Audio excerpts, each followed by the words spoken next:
السلام عليكم ورحمة الله وبركاته إن الحمد لله نحمده ونصلي على رسوله الكريم أما بعد সম্মানীয় সুধী মণ্ডলী সকলকে জানাই ঈদুকুম সাঈদ ঈদুল আজহা মুবারক।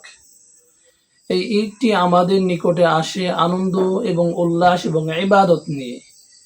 এই ঈদুল আজহা একটা ত্যাগের দিন, আল্লাহ পাকের খুশি করার দিন। আল্লাহ পাক এই দিনে বান্দার থেকে তার তাকওয়া পরীক্ষা করে থাকেন। সুবহানাল্লাহ।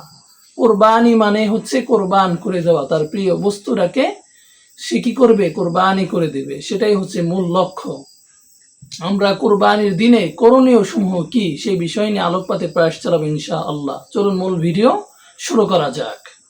কুরবানি ঈদের করণীয়ের মধ্যে প্রথম 1 নাম্বার পয়েন্ট হচ্ছে, ফার্স্ট অফ অল 1 নাম্বারে কি করতে হবে, ফজরের নামাজ জামাতের সহিত আদায় করতে হবে, এটা উত্তম কোরবানির দিন। দ্বিতীয়ত আপনাকে কি করতে হবে, পরিষ্কার পরিচ্ছন্ন হতে হবে, গোসল করতে হবে দিনের মধ্যে সকালে। আত-তুহুরু শাতরুল ঈমান, পবিত্রতা ঈমানের কি একটা অংশ।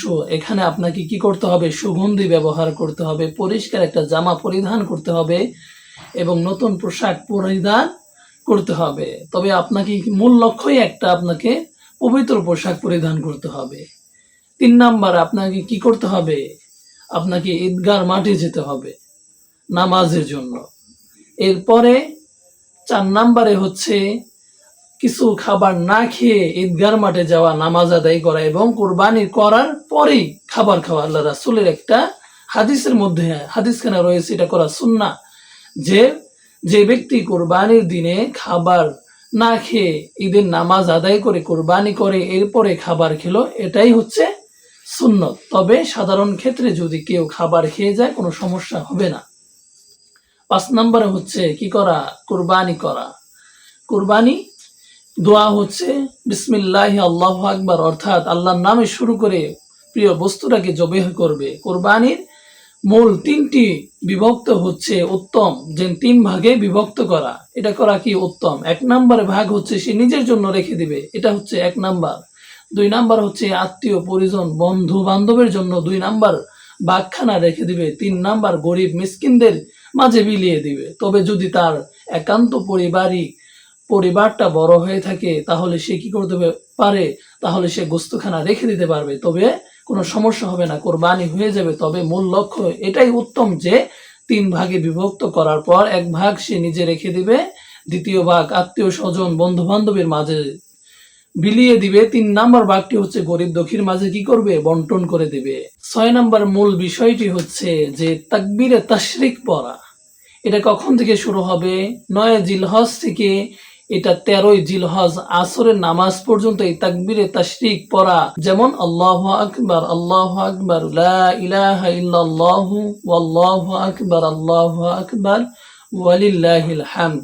এটা আপনাকে 9 জিলহজ থেকে 13 জিলহজ আসরের নামাজ পর্যন্ত আপনাকে প্রত্যেক ফরজের পর এই তাকবীরে তাশরিক পড়তে হবে। এবং 7 নাম্বারে যে বিষয়টা রয়েছে সেই 7 নাম্বার হচ্ছে কি করতে হবে, এই যে আপনি নামাজ পড়লেন ঈদগার এবং এরপরে যে খুতবাখানা রয়েছে সেই খুতবা শোনা সুন্নতে মুআক্কাদা, আপনাকে এটা শুনতে হবে, শ্রবণ করতে হবে।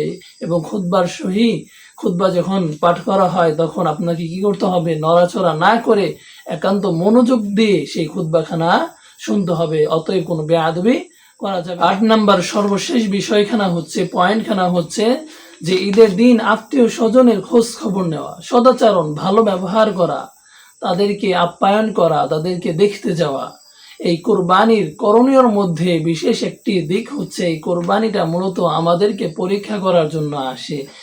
আল্লাহ পাক এটা দ্বারা এটা বুঝতে চান যে বান্দার মনে কতটুকু তাকওয়া রয়েছে, বান্দার ভিতরে ত্যাগের পরিমাণ কেমন, বান্দা কার জন্য আমল খানা করে, কাকে সন্তুষ্ট করে, কাকে খুশি করে, সেই জন্য আল্লাহ পাক পরীক্ষা করেন। আল্লাহ পাক বলেন, বান্দার পশুর কোনো রক্ত এবং গোশত আমার নিকটে পৌঁছায় না, আমার নিকটে শুধুমাত্র বান্দার তাকওয়া খোদাভীতি পৌঁছায়। এর জন্য শুধুমাত্র আল্লাহকে রাজি খুশি করার জন্য কি করতে হবে, যারা কোরবানি দিবে তাদেরকে কোরবানি করতে হবে। কোরবানি করা কি ওয়াজিব, এটা অবশ্যই করতে হবে। আল্লাহ পাক আমাদের সকলকে আল্লাহ পাকের নীতি ও নৈতিকতা মেনে এবং কোরবানি ঈদটাকে কোরবানির সকল বিধিবিধান অনুযায়ী আমল করার তৌফিক দান করুক। মা তৌফিক ইল্লা বিল্লাহ ওয়া আখির দাওয়ানা আনিল হামদুলিল্লাহি রাব্বিল আলামিন।